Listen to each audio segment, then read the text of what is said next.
কি অবস্থা, কেমন আছিস বন্ধু?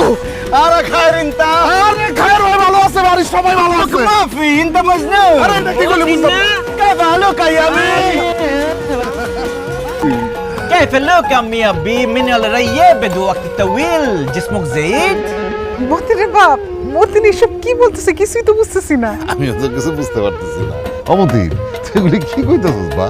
أنا عادة كلام العربية আরে আমি আরবিতে কেন কথা বলতেছি, আমি তো ভুলেই গেছিলাম।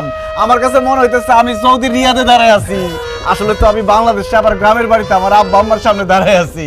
শোনো, আমি এতক্ষণ আরবিতে তোমাদেরকে জিজ্ঞেস করতেছিলাম তোমরা কেমন আছো, অনেকদিন পরে তোমাদেরকে দেখে খুব ভালো লাগতেছে, শরীর স্বাস্থ্য ভালো? আমরা ভালো আছি রে বাপ, তুই কেমন আছো? আলহামদুলিল্লাহ আনা বিখাইর, মানে আমিও ভালো আছি। লিখো আতস্তামি, মজা করলাম।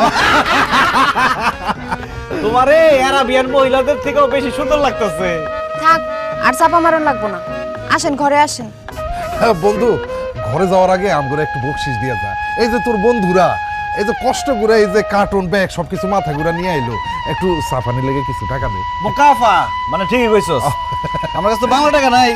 এলো রিয়েল এর বাংলা লইস, বাংলা টাকা 10-12 টাকার মতো হইব, সবাই ভাগ করে লইস। যা এত টাকা খামাখা দেওয়ার দরকার কি? তুই 500 করে 3,000 টাকা দিয়ে দে। আব্বি মানে আব্বা, আমার কাছে এই 10-12 টাকা কোনো টাকাই না। সৌদির বাদশাহ মোহাম্মদ বিন সালমানের কোম্পানিতে আমি চাকরি করছি, 5 বছরে 2 হাতে রিয়াল কামাইছি। সেখান থেকে 5-10 হাজার টাকা গ্রামের বেকার পোলাপানকে দিয়ে দিল, সমস্যা কোথায়? আমার কিচ্ছু কমবো না। সাদিক, আরে কি কষ্ট না কস, তুই কি আমার নাম ভুলে গেছস? আমার নাম তো সাদিক না, কামাল। আমার নাম তো আমাল। হাই হাই, তুই কি আমার নামও ভুলে গেছ? তুই না আমার নাম। আরে আমি তো তখন নাম কই নাই, আমি কইছি সাদিক মানে বন্ধু। ও এক কাজ কর, হ্যাঁ। এনে আরো টাকা দিলাম, এটা নিয়ে বাঙ্গায় মিষ্টি কিন আর গ্রামের সবাই মিষ্টি খাওয়াবি, কবি যে সৌদি থেকে মতি নাইছে। ঠিক আছে বন্ধু, তুই টেনশন নিস না, আমি এক্ষুনি যাই গ্রামের সবাইরে কয়ে দিব যে সৌদি মতিন আসছে। আর ওই তোর তাহলে কার্টুন আর ব্যাগগুলো ব্যাগ ভেতরে ঢুকাই দে, হ্যাঁ? তোরা ভিতরে ঢুকে সব।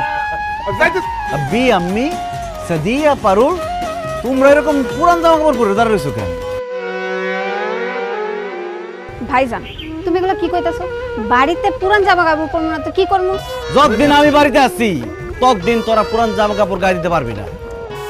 আরে আমি সৌদির বাদশাহ মোহাম্মদ বিন সালমানের কোম্পানিতে চাকরি করছি, আমার আশেপাশে সবাই সবসময় নতুন জামা কাপড় পরে থাকতো।